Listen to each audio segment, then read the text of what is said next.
Good morning, my dear students. In today's class, I would like to discuss the term social construction of reality. The term was first used by Peter Berger and Thomas Luckmann in their work titled The Social Construction of Reality, written in 1966. According to them, the theoretical and scientific way of knowing reality is one form of knowing reality. They talk about beliefs, superstitions, and customs or folk wisdoms are also part of knowing reality. I'll try to explain this point. For example, we have a little knowledge of others' profession. For example, we don't practice medicine as a profession individually, but we know something about this profession through our social interaction, the way we deal with the doctors. This is applicable to other professions as well. Though we don't practice certain professions, we develop some understanding about their professions with our social interactions. And this knowledge that we gain through social interaction will help us to deal with them in a better manner. We develop certain habits, certain manners through social interaction.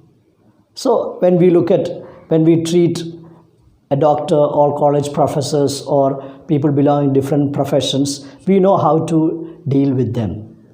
How do we gain this knowledge? This knowledge we gain through our social interaction. In short, in society, social interactions will lead to the creation of certain mental images, concepts, and beliefs that will help us to develop certain knowledge. This is what you call institutionalization. What do you mean by institutionalization? Institutionalization is the process through which certain habits, customs, and practice become part of our knowledge systems. This is very important. As far as a society functions, we can find that the knowledge that we gain through our social interactions play a very important role. We know how to behave in a particular situations only because we have gained some understanding through our social interactions. For example, I'll give you a very simple example. As students, when you go to a canteen, you know how to behave there. You may enjoy speaking aloud.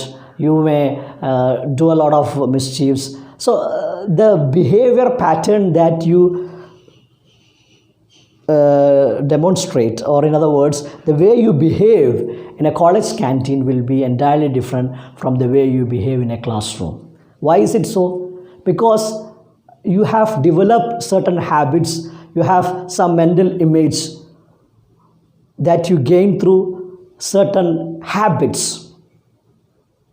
As first years, when you entered the college, you don't know how to go to even a canteen. Maybe there are unwritten laws that you should not go to canteen.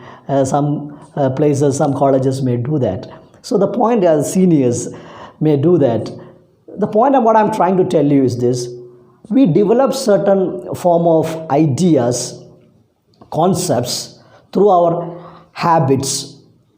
Repeatedly we do something that will help us to develop certain mental image that becomes part of our understanding about that particular thing. And this is what you call habitualization, or in other words, habitualization leads to institutionalization of knowledge. So we know how to behave in a classroom. We know how to behave in a canteen. These are not officially sanctioned by the college authorities, or this is not written in books, or this is not something that is scientifically tested.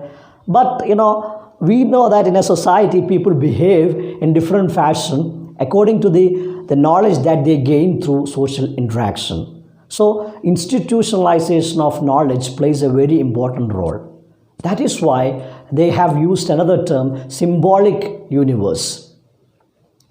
There are concepts and ideas that we gain through the institutionalization, and that becomes part of our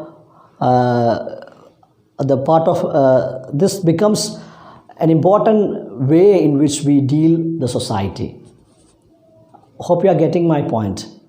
And that is why even certain knowledge that are not scientifically proven or no validity at all, that governs our life.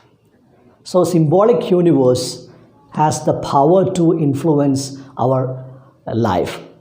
The term social construction was first used by Peter Berger and Thomas Luckman in their book The Social Construction of Reality. Institutionalization is the process through which habits, customs, and local practices become source of knowledge. Symbolic universes are a set of beliefs that everybody knows and shares, but with little scientific validity or proof.